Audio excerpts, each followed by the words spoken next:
గండాలయ్యపేటకు చెందిన మైనర్ బాలికను మొత్తం 9 మంది గుర్తు తెలియని కుర్రవాళ్లు మైనర్ బాలికను ఇంటి వద్ద నుంచి తల్లిదండ్రులు ఉండగానే తనను బైక్ పై ఎక్కించుకొని తీసుకువెళ్లిన వ్యక్తులు మైనర్ బాలికను రాజధాని సచివాలయం వద్ద గుర్తించి వారి తల్లిదండ్రులకు అప్పగించామని, తనతో పాటు ఉన్న తనను తీసుకెళ్లినటువంటి రవితేజ అను వ్యక్తిని కస్టడీకి తీసుకొని విచారిస్తున్నామని, మరో 8 మంది వ్యక్తులను విజయవాడ పోలీస్ స్టేషన్లో అదుపులోకి తీసుకున్నామని మంగళగిరి పట్టణ సిఐ వీరస్వామి వివరాలు వెల్లడించారు. ప్రేమ వ్యవహారమే ఇంతటి సాహసానికి దారి తీసిందని అన్నారు.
మూడు 1/26 ఈవినింగ్ సాయంత్రం 6:30-7 గంటల ప్రాంతంలో గండాలయపేటలో ఒక మైనర్ గాల్ కిడ్నాప్ జరిగిందనే ఇన్సిడెంట్ మీద మాకు ఎర్రంశెట్టి సౌజన్య అని మైనర్ గాల్ యొక్క మదర్ పోలీస్ స్టేషన్కి వచ్చి రిపోర్ట్ ఇవ్వడం జరిగింది. ఆ రిపోర్ట్ మేరకు రిపోర్ట్ తీసుకుని దాని మీద కేసు కట్టడం జరిగింది. దానిలో దర్యాప్తులో భాగంగా మా విచారణలో రవితేజ అనే ఒక కుర్రవాడు ఆ మైనర్ గాల్ని ఇంటికి తీసుకొచ్చి అతని యొక్క స్నేహితులు ఒక 8 మంది కలిసి బైక్ మీద వచ్చి మైనర్ గాల్ని తీసుకుని వెళ్ళడం జరిగింది.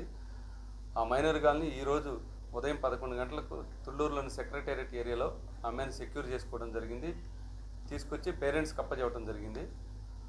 ఆ యొక్క ఏదైతే ఆ నేరంలో పాల్గొన్న నిందితులు ఎవరైతే ఉన్నారో ఆ నిందితులు మా పోలీస్ స్టేషన్లో ఒక అతను ఉన్నారు, మిగతా వారు విజయవాడలో ఉన్నారు. ఆ విజయవాడలో వాళ్ళని సెక్యూర్ చేయడం జరుగుతుంది.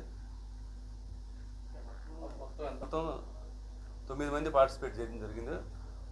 ఎవరైతే ఉన్నారో మైనర్ గాలి యొక్క తీసుకెళ్లిన అబ్బాయి మెయిన్ ఈ అమ్మాయితో లవ్ అఫైర్ ఎవరైతే ఉన్నారో ఆ అబ్బాయిని మనం ఆల్రెడీ మన కస్టడీలో ఉన్నాడు.